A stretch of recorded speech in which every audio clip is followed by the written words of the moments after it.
Olá, seja muito bem-vindo, bem-vinda. Eu sou o professor Luiz Hernandes, seu professor de filosofia.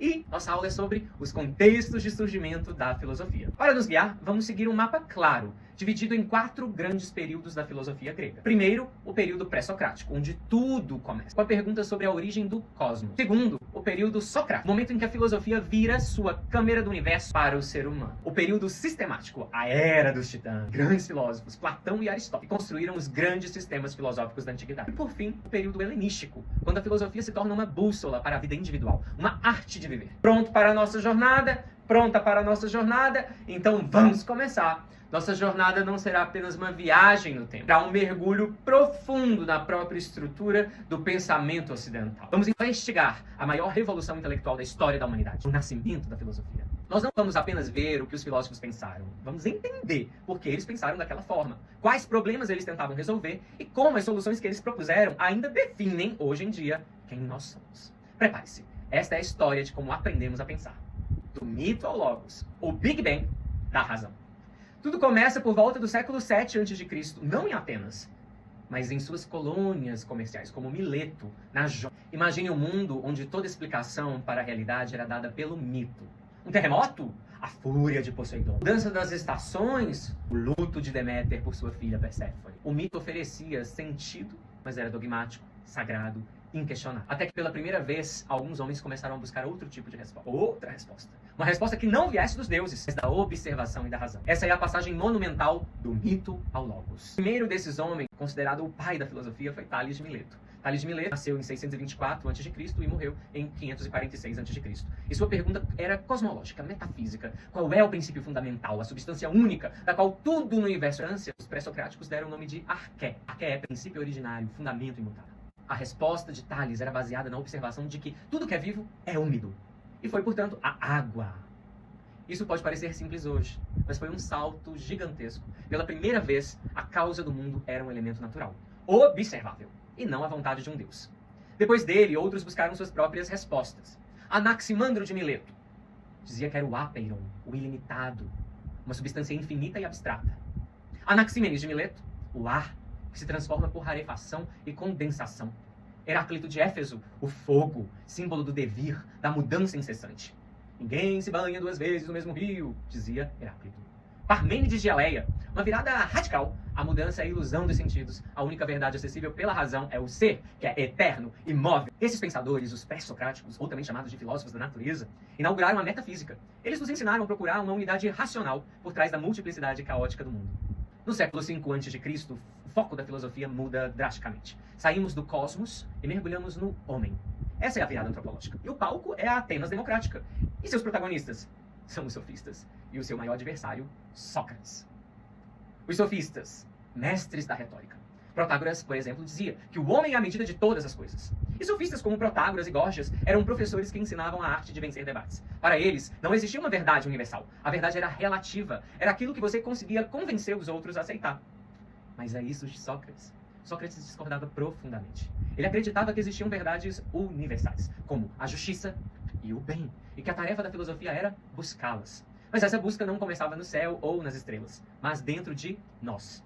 Sua máxima era: conhece-te a ti mesmo. Esse conhece-te a ti mesmo estava no templo em honra a Apolo, onde as pessoas buscavam o oráculo de Delfos. Conhece-te a ti mesmo. O método socrático, o diálogo, era uma ferramenta para purificar a alma das falsas opiniões. E aí, vamos ver as 2 partes do método socrático. A primeira, a ironia. Ele se aproximava de alguém que se dizia sábio, intelectual, e perguntava coisas aparentemente ingênuas, que o levava a se contradizer, forçando a admitir sua própria ignorância. É a famosa frase, só sei que nada sei. E 2, a maiêutica. Após demolir o falso saber, Sócrates continuava com perguntas para ajudar a pessoa a dar à luz as suas próprias ideias. E este é o significado de maiêutica. As maieutas eram as parteiras na Grécia. E Sócrates, como sua mãe era uma parteira, ele coloca essa ideia de que o filósofo é um parteiro de ideias, para ajudar a pessoa a parir suas próprias ideias e a se aproximar da verdade universal que já existia dentro dela. Sócrates, portanto, inaugura a ética como campo central da filosofia. A questão não é mais o que é o mundo, mas sim como devo viver para ter uma vida boa, uma vida virtuosa? Para ele, para o Sócrates, a virtude é conhecimento. Ninguém faz o mal voluntariamente, mas o faz por ignorância do que é o bem. Sócrates foi condenado à morte, acusado de corromper a juventude, mas ele preferiu a morte a abandonar a busca pela verdade. O legado de Sócrates foi imortalizado e expandido por seu discípulo Platão, que buscou responder a uma questão deixada por seu mestre. Se a verdade existe, onde ela está? Platão nasceu em 428 a.C. e morreu em 348 a.C.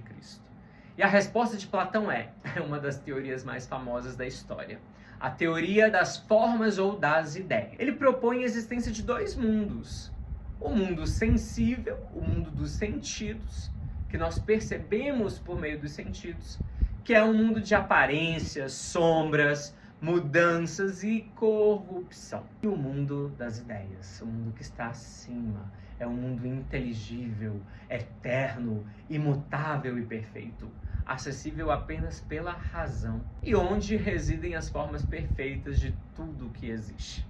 A justiça em si, a beleza em si, o bem em si.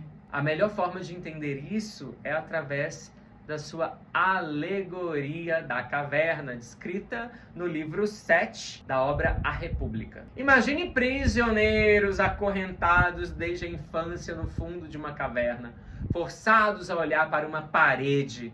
Atrás deles há uma fogueira e entre eles o fogo. E entre eles e o fogo passam pessoas carregando objetos, cujas sombras são projetadas na parede da caverna. Para os prisioneiros, essas sombras são a única verdade, a única realidade que eles conhecem. Agora, imagine que um prisioneiro é libertado. A luz da fogueira machuca os seus olhos. Se ele é arrastado para fora da caverna, a luz do sol o cega. É um processo doloroso, mas aos poucos ele se acostuma e vê o mundo real. As árvores, os animais e, por fim, o próprio sol que ilumina tudo. O sol para Platão é a ideia do bem, a verdade última. Se esse prisioneiro volta para a caverna para libertar os outros, Platão diz que eles o ridicularizam. Seus olhos, acostumados agora à luz, não enxergam mais direito nas sombras. E os seus companheiros o tomariam por louco e até o matariam. Essa alegoria é uma síntese da filosofia de Platão. Metafísica, a realidade verdadeira são as formas. Epistemologia, o conhecimento é a ascensão da alma, do sensível para o inteligível. E política, o filósofo é aquele que saiu da caverna e viu o sol, é o mais apto a governar a polis. E então, na academia de Platão, surge seu aluno mais brilhante e futuro crítico, Aristóteles de Estagira, que nasceu em 384 a.C. e morreu em 322 a.C. Se Platão era um idealista que apontava para o céu, Aristóteles era um realista, um biólogo, que trazia a filosofia para a Terra. Para Aristóteles não existem dois mundos. Aristóteles falava sobre uma teoria ilemórfica. A essência das coisas está nelas mesmas. A sua metafísica é o ilemorfismo. Tudo que existe é a união inseparável da matéria, ilê, e da forma, morfê. Ele também explica a mudança com os conceitos de potência e ato. Uma semente é uma árvore em potência e se torna uma árvore em ato. Aristóteles também explica a mudança com conceitos de potência e ato. Uma semente é uma árvore em potência e ela só se torna uma árvore quando ela for uma árvore em ato. Na ética, Aristóteles busca o fim último da vida humana, que em grego nós chamamos de eudaimonia. Eudaimonia significa a felicidade plena, a vida bem vivida. E em grego, eudaimonia significa o aperfeiçoamento do ser humano. E como a gente alcança essa vida feliz, essa eudaimonia? Para Aristóteles é por meio da virtude. E virtude é um meio entre dois extremos, dois vícios. Por exemplo, a covardia é uma falta. A coragem está no meio, ela é uma virtude. A temeridade é o excesso. A avareza é a falta. A generosidade é a virtude. Já o esbanjamento é o excesso. Na política, Aristóteles define o homem como um zoon politikon, um animal político que, por sua própria natureza, vive em comunidade e só se realiza nessa comunidade. Na lógica, ele funda como uma disciplina, ele cria o silogismo como uma estrutura perfeita do raciocínio dedutivo.